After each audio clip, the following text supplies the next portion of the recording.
My name is Denny Williamson. I'm a therapist who works mostly with addiction, with heroin addiction and pain pill medication addiction. I've been involved with this about 10 years. So I thought maybe today we'd start off talking a little bit about Suboxone and what this is. We always talk about Suboxone clinics and part of the recovery process. What Suboxone is, it's basically a synthetic opiate that attaches itself to the damaged brain receptors, and it helps addicts to heal by killing the cravings for the drug. It's sort of a magical thing that happens in the brain and dealing with the pleasure center of the brain, which is really tickled by opiates and becomes extremely addictive.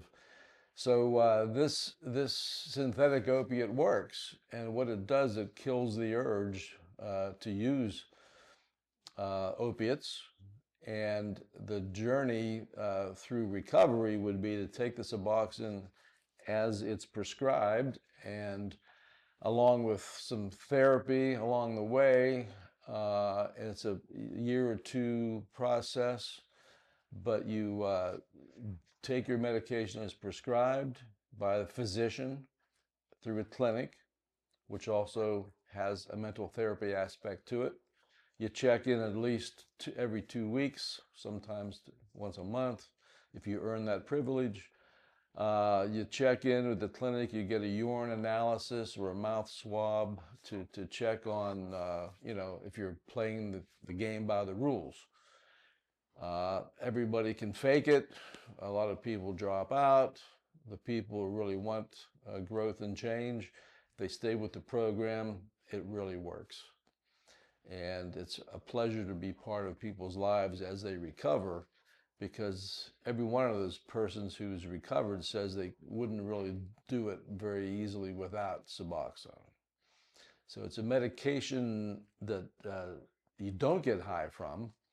And initially, you probably get high the first several doses, but very quickly it becomes part of your ordinary existence, and you can carry on jobs, raising your kids. The overwhelming statement that the people tell me is that it makes them feel normal. It gets them normal again. They don't have to wake up thinking about dope, worrying about where to find their dope for the day. They are relieved from all the riffraff associated with dealing with drugs. And the same thing applies for pain medication as well. Many people come in to my counseling office without a heroin problem, but it's a pain pill addiction. And the pain pills, obviously oxycodones are the most popular one.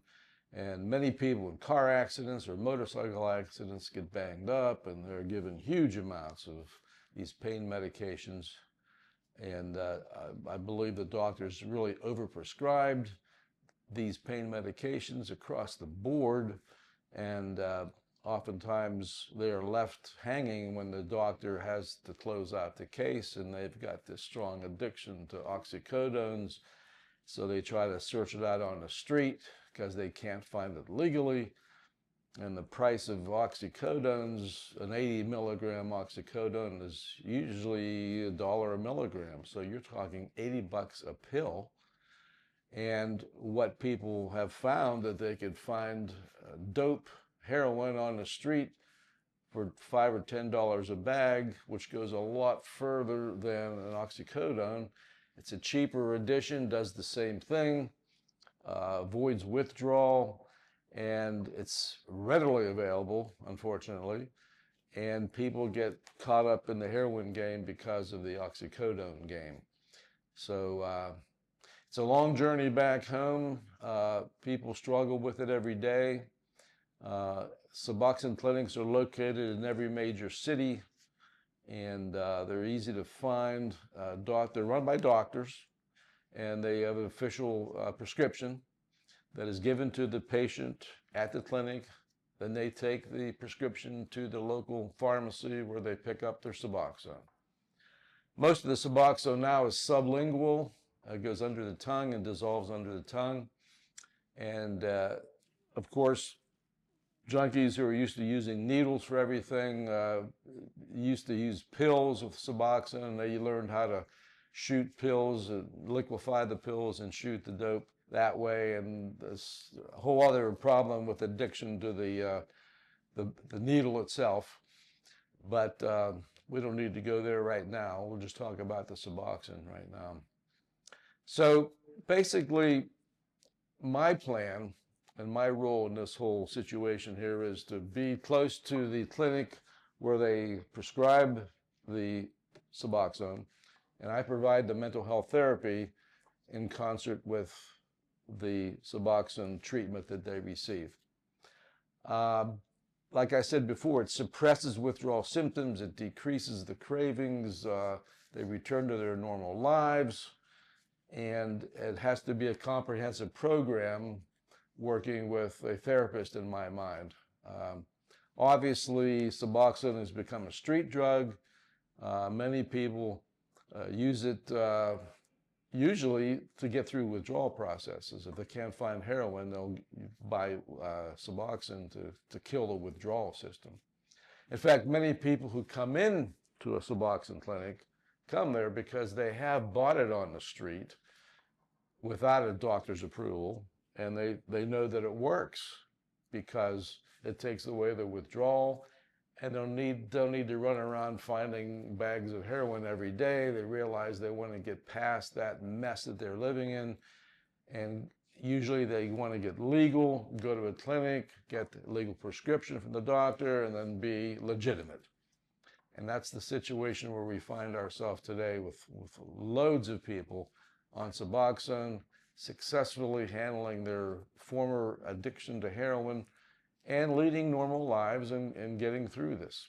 So I'm glad to be a part of that. My practice was basically in Johnstown, Pennsylvania, and we had a huge problem with heroin, especially back in 2015. There's two incidents that happened in 2015, 2016 that made me feel like I need to get more involved with this whole epidemic. The first one, a horrible story. It was a story about a young couple with an infant baby. The couple, the parents, overdosed and died in their living room. 3 days later, the baby starved to death. And so 3 people dead in Johnstown in this horrible incident. Then it was 2 or 3 weeks later, a uniformed policeman in the Johnstown Police Department in the public safety building overdosed on heroin and almost died. He was Narcaned, he was saved, he got through that. But you just think about these two situations that happened, and Johnstown at the time was probably leading Pennsylvania of all counties in overdose deaths. So it was a major problem, and they were crying out for people to help with this whole process. So basically, I think we've turned a corner on that thanks to Narcan, which is a whole other topic that we'll talk about in another session here. But Narcan takes a person out of overdose and basically saves them from dying. So, but our outpatient therapy here is basically paid for through insurance companies, especially if you're on public welfare on the access card in Pennsylvania here. They will provide medical services to help pay with the Suboxone and also with the treatment, the counseling treatment. Typically, the insurance companies require once a month counseling sessions, minimal. Oftentimes, I usually find it 2 or 3 times a month, sometimes weekly. If people really want to talk about it, I'm there for them. And I usually start off with the treatment with a goodbye letter to drugs, which I'll be actually reading these off to you in the future shows that we're doing right here. And it's literally letters that I ask the patient to think about, what they want to do with their lives. Do I really want to say goodbye to drugs? And I think if you write it down on paper, you get a step closer to saying the big goodbye and meaning it. A lot of people talk about it. You have to walk the walk. As we all know, with recovery, sometimes there's 5 or 6 or 10 relapses before you come around and say, you know, I'm ready now to change things. And when I write this goodbye letter to drugs, I mean it. So oftentimes it's usually about a 2-year program with the Suboxone clinics. You're usually prescribed 16 milligrams a day. And I like to help people wean off of the Suboxone levels throughout the course of the first 2 years so they become drug-free, away from Suboxone. And by the time 2 years rolls around, they should have changed their lifestyle altogether. As they say in AA, you change your people, your places, and your things. And if you're taking your Suboxone, you're not around your old drug friends. So you basically make a plan to get healthy and avoid the wrong people. And the next step for me in the treatment programs is basically, I call it a personal wellness action plan.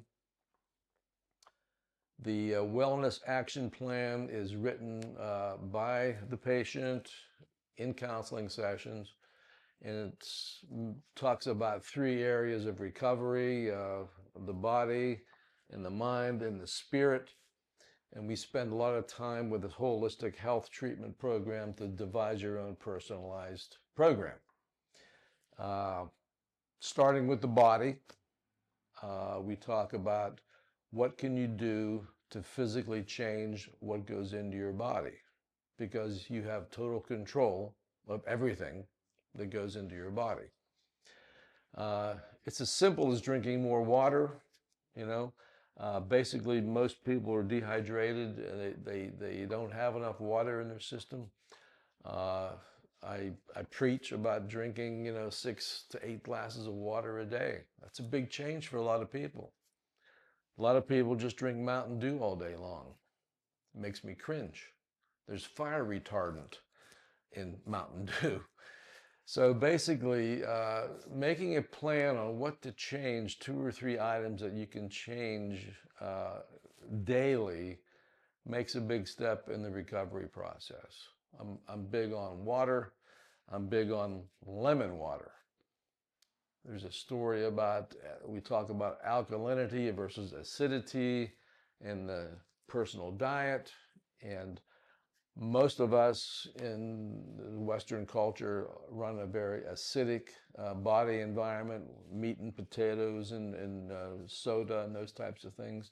So we try to work toward the alkaline side of things to change the inner workings of the chemistry of the body. Lemon water is unique because lemons, despite the fact that the conventional wisdom makes you think lemons are acidic because they make you cringe, they're actually very alkaline. It's one of the #1 foods in alkalinity. So just by adding a few wedges of lemons in your water on a daily basis, your body will change from that heavy acidic temperature gauge to a more alkaline or neutral area, which is really where you need to be as you work on your physical well-being. It's oftentimes why we put lime on yards in Western Pennsylvania. The soil in Western Pennsylvania is very acidic. By adding white lime to the grass grows better because it's more healthy. And it's the same thing with a swimming pool, a backyard swimming pool. If you have a lot of chlorinated water in your swimming pool, it burns your eyes. The first treatment that you do there is you add pH. It's like baking soda. You add pH to the water, it neutralizes the water, it becomes more healthy. So I try to talk about the importance of just changing the body chemistry towards alkalinity. And we can do that with, like I said before, lemon water and obviously fruits and vegetables. Getting rid of Mountain Dew and soda altogether. So the physical well-being, vitamins play a part in that whole thing too. There's lots of information out there on how to improve the physical well-being. And of course, there's exercise. Former addicts are usually sitting around too much and don't exercise enough. So just movement, stretching, and exercise. The number 2 section of the Personal Wellness Action Plan is the mind. So how do we change the mind? What do? We talk about mindfulness as opposed to mindlessness. Most of the car accidents we see everywhere, which kills more people than heroin addiction, I think. Most car accidents come from mindlessness, not being mindful of where you are in the present moment. So we talk about how to change the mind and be more mindful of your surroundings, of where you are in the present tense. The thing that bothers most people in the addiction world is negative, self-defeating thoughts. And that's the number 1 issue for me to change, to help others change. There's an inner critic that lives in most of us, and those of us who've been involved with addictions, there's lots of shame and guilt around hurting our parents, our friends, our lovers. There's an awful lot of shame and guilt about that, and sometimes people will never forgive themselves. And the only way out of this thing is to learn forgiveness. You got to forgive yourself. You got to change those self-defeating negative thoughts. That's where the therapy is. That's what we do. There's many ways to get there, and maybe we'll have a close-up session on some of those ways in later dates here. The third area of the wellness action plan would be the spiritual dynamic, body, mind, spirit. And we talk about what is spirit, what is religion. Can you be spiritual without religion? Of course, the answer is yes. There's lots of spiritual people who've never been inside of a church. So, but what is there a connection on a higher power that's connected to recovery? Most people say yes. The AA community oftentimes says that you can't recover from any addiction without God in your life or without a higher power. I don't think that's necessarily true. I've seen people recover fully and healthy in healthy manners without the so-called God in my life or born-again experience. But we don't want to shortchange it either. Sitting in a room with a lit candle can be an extremely powerful spiritual experience. And we talk a lot about meditation and mindfulness as it relates to the spirit world. So that's a really important piece that we touch upon. And as we talk about the Personal Wellness Action Plan, you can see where working with the body and the mind and the spirit takes most of our therapy time together. And there's varying degrees of participation, but that's where I try to go with this whole thing.